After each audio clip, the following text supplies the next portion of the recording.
got a lot of stuff all over the place. It's because I'm moving out. I'll be heading back home tomorrow, so I'm getting everything packed and leaving.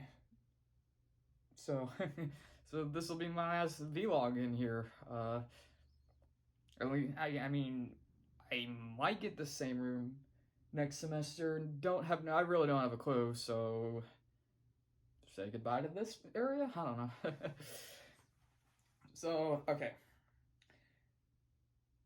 All right, that's a solid intro. So, how's everyone doing today, guys? My name's D Codes.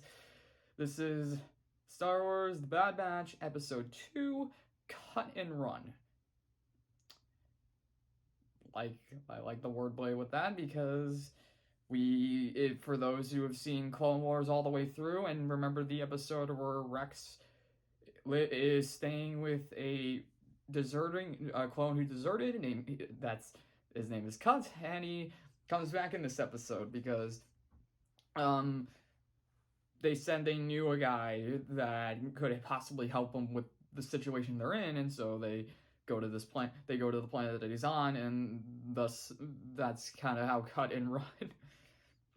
And one thing so in terms of the episode, I liked it. I mean, I overall thought it was a solid story, a solid little gap, or not really a gap. It was, a second piece to the 16 episode puzzle.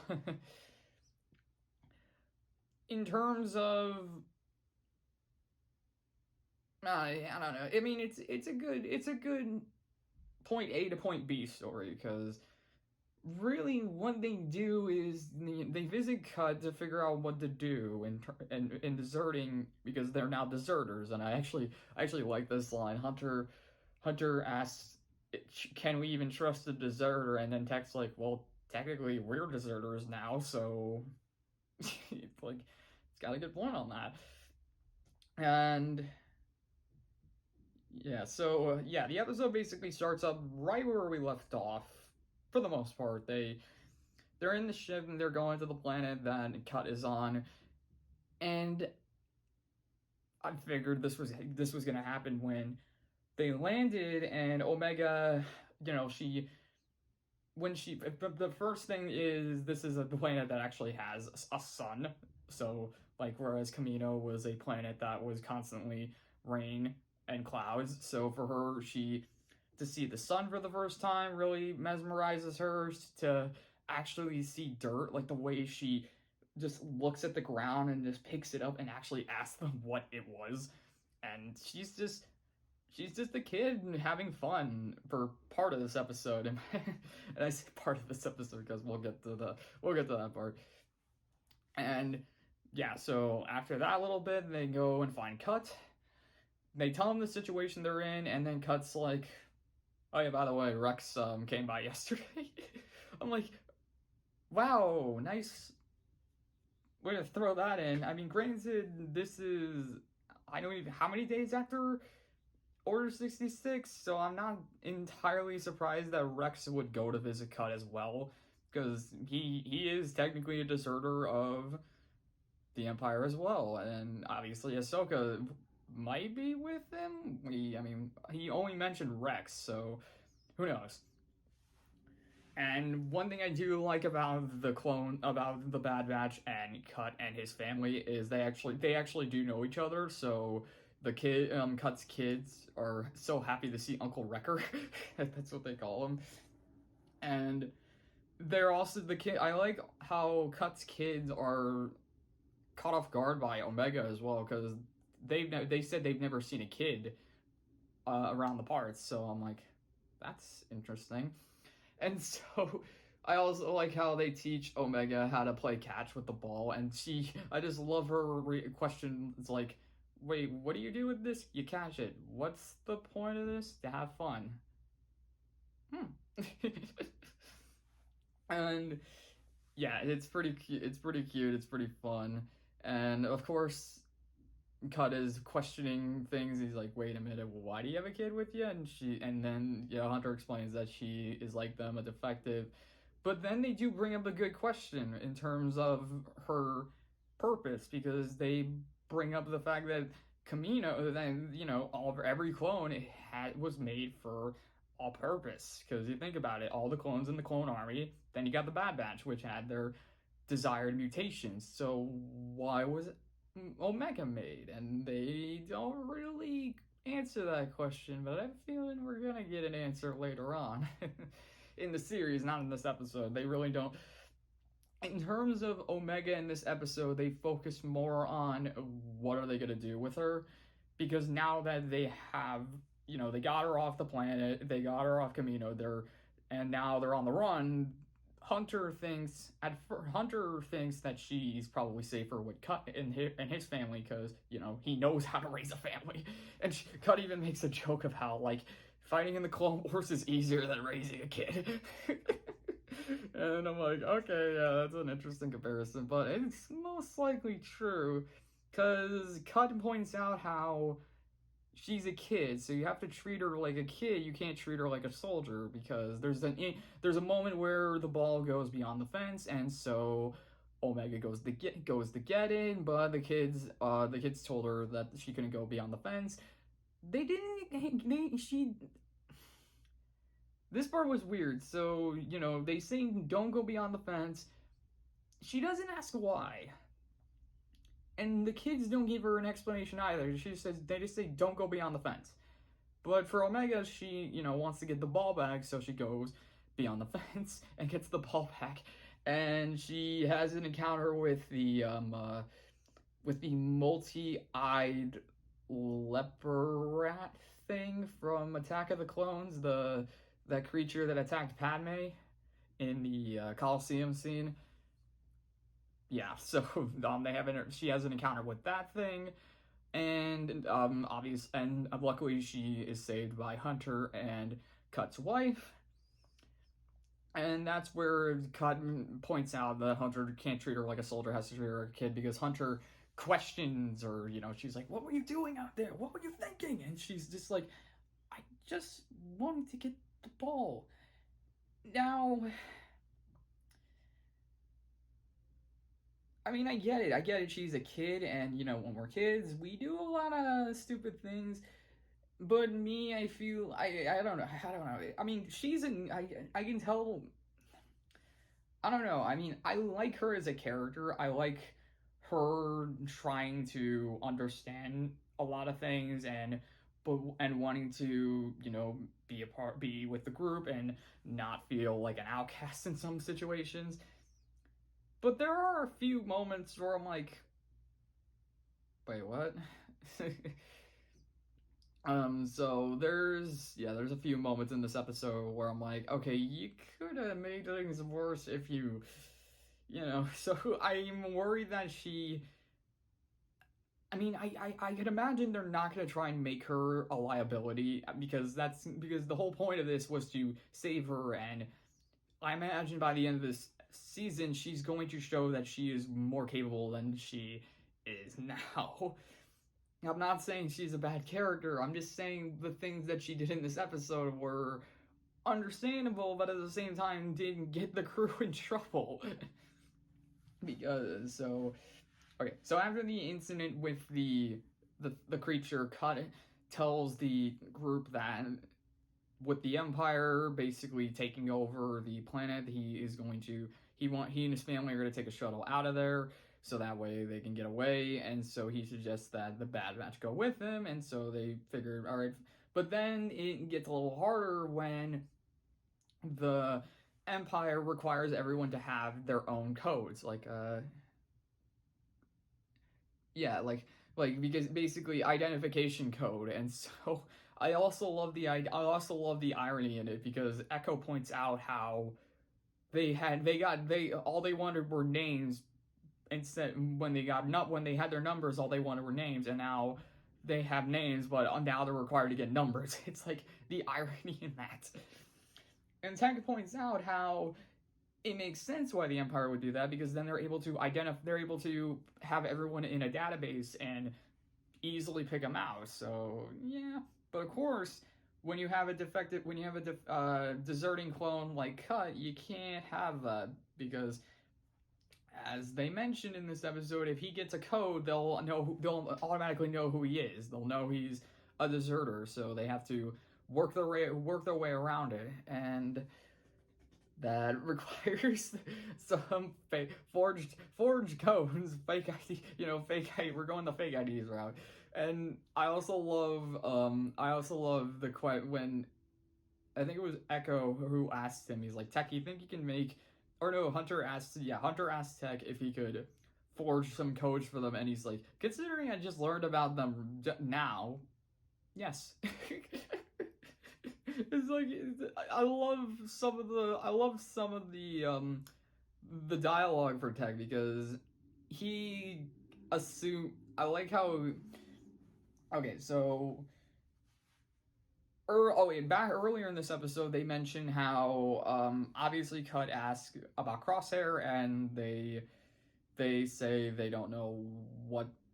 He's like he's been acting weird, and Omega mentions the inhibitor chip, and so that's pretty much when they discovered the chips, except for Tech, because Tech's like, I assumed you all knew that, and they're like, no. It's like, you might want to fill them in on some things. So they know about the chip now, which could possibly help them when getting Crosshair back, because since they know that it's a chip in his head that's causing him to act the way he's acting, they could possibly plot a rescue mission and get the chip out, and you never know.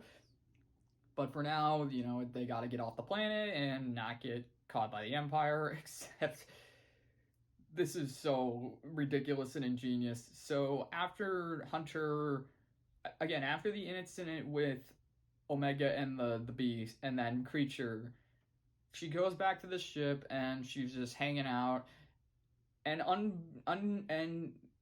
she's on the ship, but Echo and Tech don't know that. They don't know it. They don't know she's on the ship, and they're trying to figure out how to forge the codes. And Tech points out how everything, so there's this what's it called? Impound. There's this impound of ships, all types of ships on the planet, and so Tech points out that if they could report that their ship is an abandoned ship and the Empire comes to pick it up, they'll be placed right in the middle of the impound, where there's a control center that has all the information, all the codes, everything they need in order to, forge them. So Echo and Tech decide to report their ship is abandoned, and I thought originally they were going to. Actually, no. Yeah, it actually makes sense that they would stay on the ship. They hide on the ship, but Hunter. I love Hunter freaking out. He's like, "You did what?" It's like they're like, "It's all. Don't worry. It's a simple." And like Tech's like, "Don't worry. It's a simple plan. We're just gonna be dropped in, get the codes, and get out." And then Hunter's like, "Omega's with you." And Omega is just, she's in the rear cannon seat, and she's just looking over. She's like, "Hey guys." And then I do like how she's like, "I think it's a good plan," and Echo's just like, "Well, this just got a lot more difficult." Oh, and also Omega took the thing that was on her head that held her hair up. Now she took it off, and now it's down. Looks good. I think she looks good with that. I mean, I thought she looked good with her original look, but I mean, if she doesn't want to wear it, she doesn't want to wear it. So they go to the impound lot, and Hunter, Wrecker, Cut, and his family, they're in the town, and they're slowly making their way to the transport area, which is where they obviously have to wait for the codes, because Echo and Tech have to fetch them. Echo, for the most part, is able to go and fetch them just fine, and he's able to bring him back to the ship without any worry. But then the other part of the plan is they have to get the ship out of the impound lot, and they're much like a car in an impound lot. It's got a boot, so they have to get the boot off. And Echo is having trouble with it, and he gets spotted by a clone, and Tech, even though Tech stuns him and takes him out, it does alert the other clones, and so a firefight and a shootout begins.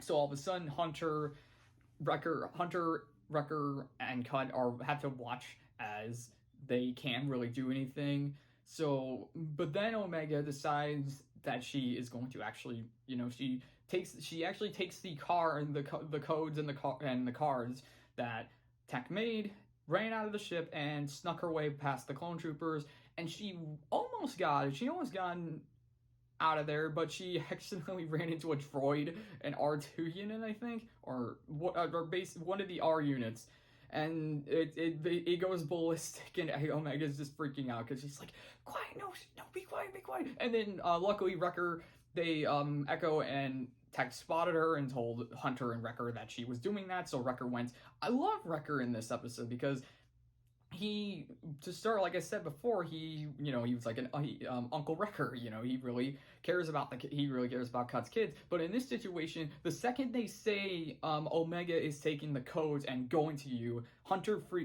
like says what, but then Wrecker's like, I got her, and he immediately runs. Like, it's instinct for him to go after Omega to help her, and I like that. I like that little detail that he's willing, that he usually, you think he's like just the big brute, and he usually has to be told what he's going to do, or it's just an instinct for him to wreck something.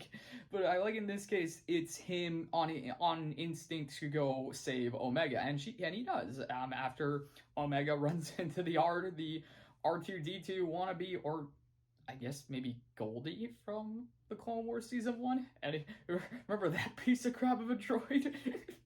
R2 definitely got it. Definitely showed him. But Wrecker comes in and just punches it.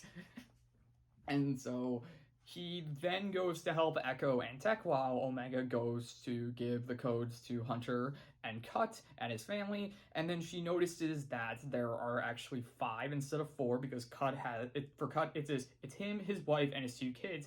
And the reason why there's 5 is because Hunter asks Tech to make a 5th card for Omega because, like I said before, he thinks that she should be with a family. It's what she needs. It's what she deserves. It's like, in his mind, that's for Omega. But Omega doesn't want that. She wants to stay with Hunter and the Bad Batch. And at first, it seems like that's not going to be the case. She's going with the family. And I wish they had a moment where Omega's like talking with Cut and his family, like maybe, because this is what they do. They show Omega with Cut's family heading towards the ship while Hunter goes to help Wrecker, Tech, and Echo with the clones. Everything seems to be going well, and then they do cut back to Omega and Cut's family. They're seemingly getting ready to board the ship. Cut back to Echo and cut back to the Bad Batch fighting with the clones, and they're severely outnumbered. There's like a crap ton of clones, and they get the boot off because Wrecker just grabs it and rips it off. It's like, I love Echo. Echo's just like, the thing's not responding, and then Wrecker just comes in, just grabs it and rips it off. He's like, it responded to that. I love Wrecker. And this is where I thought they kind of screwed up with Omega, because in my mind, I thought there was going to be a moment where Hunter was going to be like in an oh crap moment, and then Omega would save him, sorry. But Omega, actually, she like, I like this part. I mean, I like this part. Hunter's about to board the ship, and the Tech's like, Omega's coming, and then she's running through, and she seemingly is going to make it, but then she gets caught by a clone by the foot, and so Hunter has to go in and save her, and that's the moment where I'm like, okay, you can't, like, if she was able to avoid the clone, like, outsmarted, then I would have liked it, but the fact that she did get caught, thus jeopardizing Hunter, Tech, Echo, and Wrecker a little bit more, it's a nitpick. This is one little moment in a 16 episode season. I mean, granted, we did have Avatar: The Last Airbender with the great. Actually, you know what? No. I'm not saying this is a bad episode. I'm just saying that one moment just kind of threw me off guard. I'm like, really? I mean, if she saved them, if she did something, if she just simply outsmarted the clone, maybe I would have liked that. But the fact that she nearly got herself caught,